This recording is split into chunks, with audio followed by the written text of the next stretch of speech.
오신 의아우리 성도님들을 주님의 이름으로 환영하고 축복합니다. 오늘은 5월 27일 잠언 14장 20절에서 35절의 말씀을 가지고 여호와를 경외하면 피난처가 되어 주신다라는 제목으로 하나님 말씀을 나누겠습니다. 먼저 제가 성경 봉독해 드리겠습니다. 가난한 자는 이웃에게도 미움을 받게 되나 부요한 자는 친구가 많으니라. 이웃을 업신여기는 자는 죄를 범하는 자요 빈곤한 자를 불쌍히 여기는 자는 복이 있는 자니라.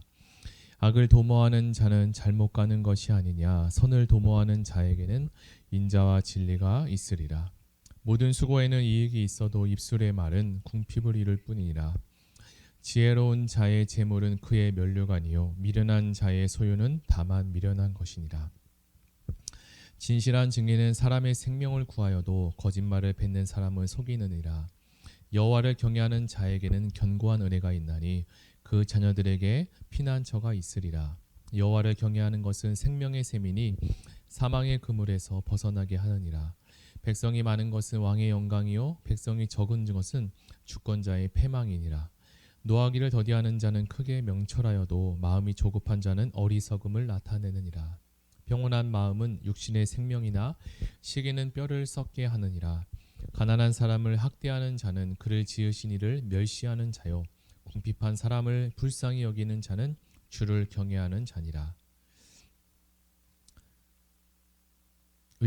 악인은 그의 환난에 엎드려져도 의인은 그의 죽음에 소망이 있느니라. 지혜는 명철한 자의 마음에 머물거니와 미련한 자의 속에 있는 것은 나타나느니라. 공의는 나라를 영화롭게 하고 죄는 백성을 욕되게 하느니라. 슬기롭게 행하는 신하는 왕에게 은총을 입고 욕을 끼치는 신하는 그의 진노를 당하느니라. 아멘. 잠언 14장의 시작은 재정의 여건에 대인관계에 어떤 영향을 주는지 잘 설명해 주고 있습니다. 앞부분에서는 다른 사람의 인기에 대해서 잘 설명해 주고 있는데요. 사람의 인기가 재물에 가진 것으로 결정되는 안타까운 현실을 말하고 있습니다.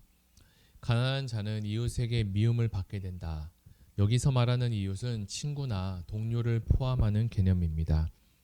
대부분의 사람들은 사람들과 지낼 때 이해타산이 맞아야 다른 사람들과 잘 사귄다고 합니다. 그렇게 볼 때 가난한 사람들은 관계를 유지해봤자 별로 그들에게 도움이 되지 않는다고 생각하는 거죠. 그래서 무엇을 얻기 위해 사람을 사귀는 자들에게 가난한 사람들은 기피 대상이기도 합니다. 이것은 참으로 안타까운 이야기입니다.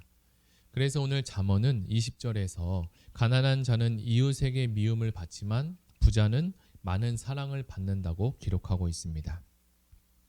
그러나 이와 같은 현실에 반대되는 교훈이 이어서 21절에 나오고 있는데요. 21절에 보면 그 이웃을 업신여기는 자는 죄를 범하는 자요 빈곤한 자를 불쌍히 여기는 자는 복이 있다라고 합니다.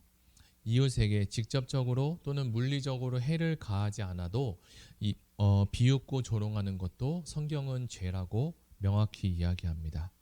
더불어 궁핍하여 어려워진 사람들을 돕는 사람을 복받은 사람이라고 이야기하는데 이들에게는 하나님의 복을 주신다는 말씀입니다. 그래서 22절에 연결해서 우리에게 질문 하나를 던지고 있습니다. 22절에 보면 악을 도모하는 자는 그릇 가는 것이 아니냐 선을 도모하는 자에게는 인자와 진리가 있으리라. 이 질문은 우리에게 선을 도모하도록 교훈해주고 있습니다. 우리가 많이 들었던 인자와 진리라는 단어는 하나님을 잘 설명해주는 소중한 단어입니다. 하나님의 성품을 잘 설명해주는 단어가 바로 인자와 진리인데 그런데 인자와 진리를 선을 도모하는 자에게 같이 설명을 해주고 있습니다. 결국 인자와 진리 대신 하나님께서 선을 도모하는 자를 지켜주시고 보호해 주신다는 약속의 말씀입니다.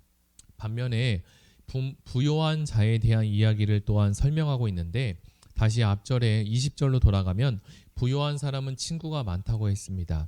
이 말은 있는 그대로 직역해보면 부자를 사랑하는 자들은 많다라고 됩니다. 어찌 보면 사람들은 그 사람보다 그가 가지고 있는 부를 좋아한다는 말의 뜻이기도 합니다.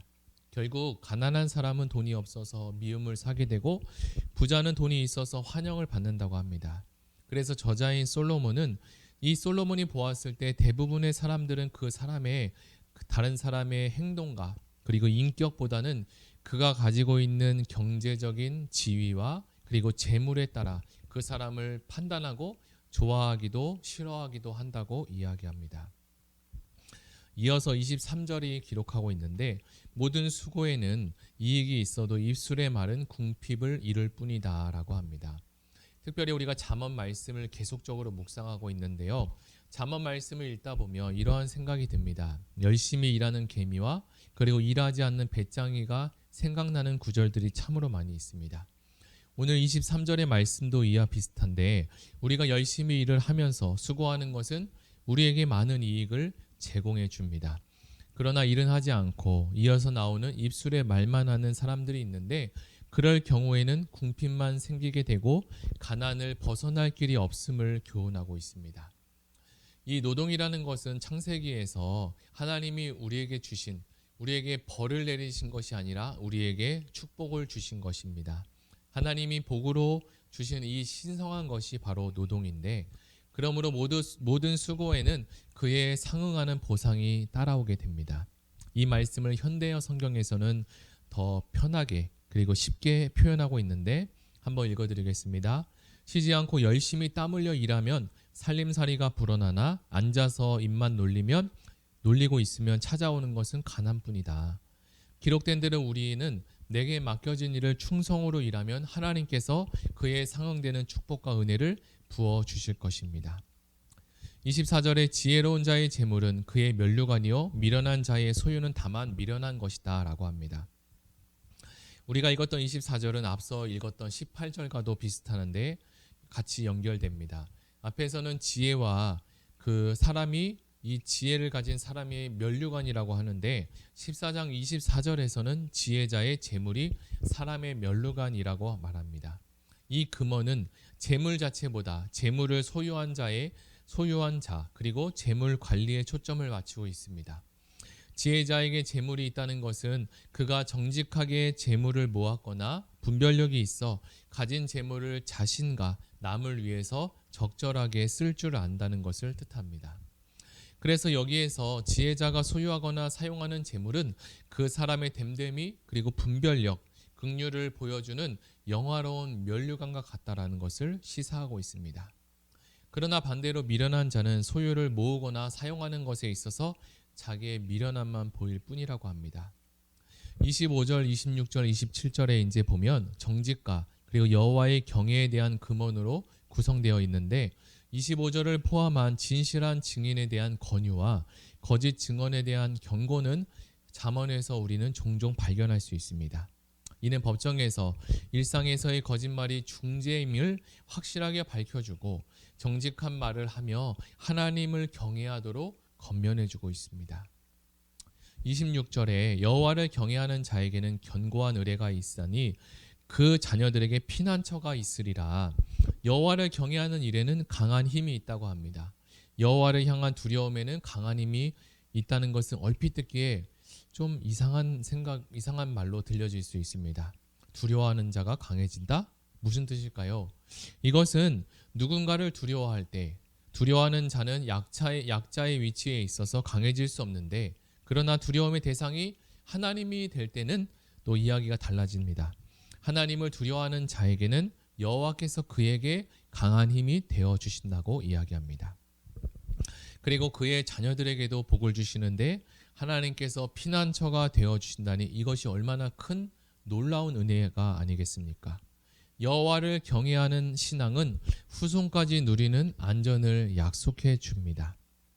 이어서 27절은 여호와 경외를 생명의 샘으로 비유하며 여호와 경외가 기쁨과 활력과 그리고 치료의 근원임을 우리에게 드러내주고 있습니다.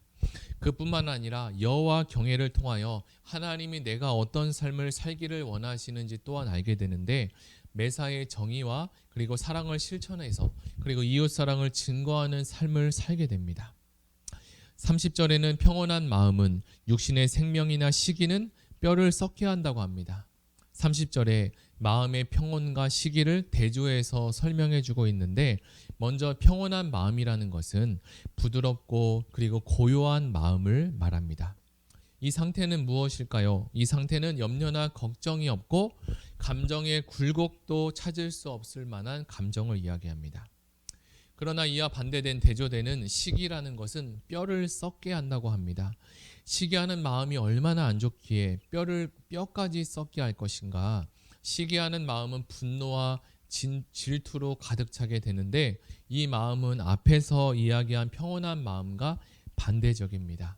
이러한 마음은 사람의 정신과 그리고 건강까지도 그리고 감정까지도 파괴하는 무서운 것이죠. 31절에 가난한 사람을 학대하는 자는 그를 지으신 이를 멸시하는 자요, 궁핍한 사람을 불쌍히 여기는 자를 주를 공경한다라고 합니다.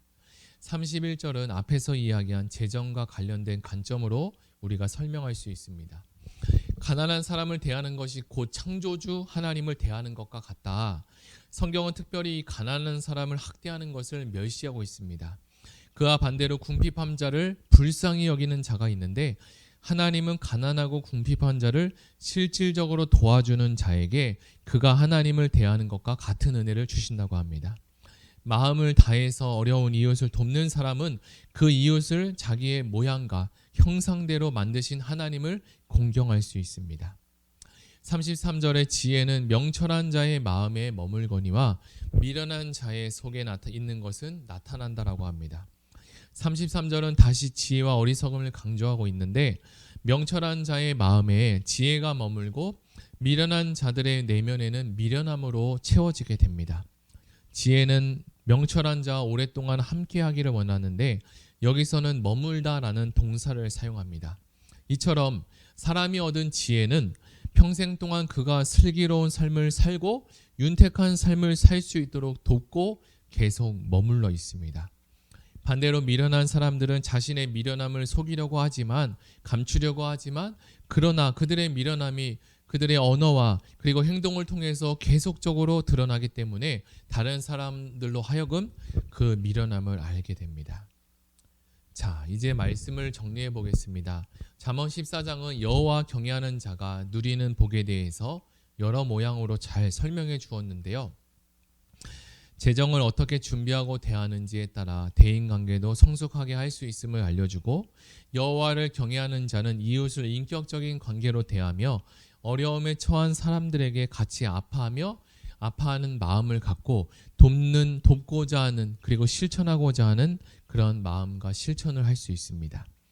또한 여호와를 경외할 때 뼈를 썩게 하는 시기와 질투에서 자유로워질 수 있고, 평안한 마음과 그리고 안정된 심령을 허락해 준다고 합니다.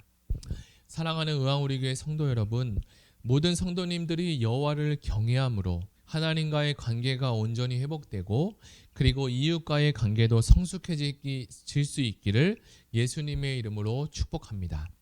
다 같이 들은 말씀을 생각하며 같이 기도하기로 합니다. 이 시간에 들은 말씀을 생각하며 기도하시고, 의왕우리교회 6대 비전 중 세상을 섬기는 공동체가 될 수 있도록 하나님 도와주시옵소서. 우리 다 같이 기도하며 나아가겠습니다.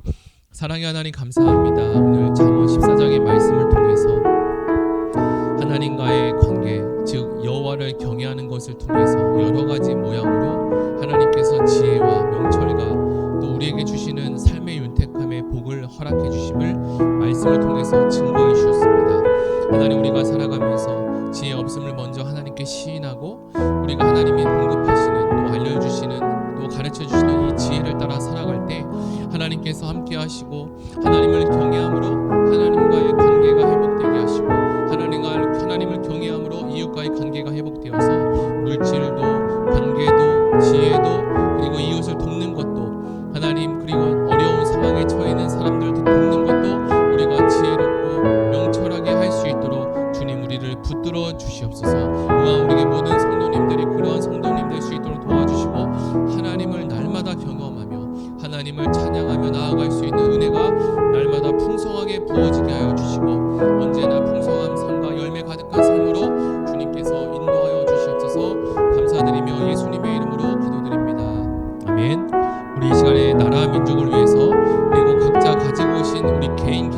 놓고 다 같이 기도하며 나아가겠습니다.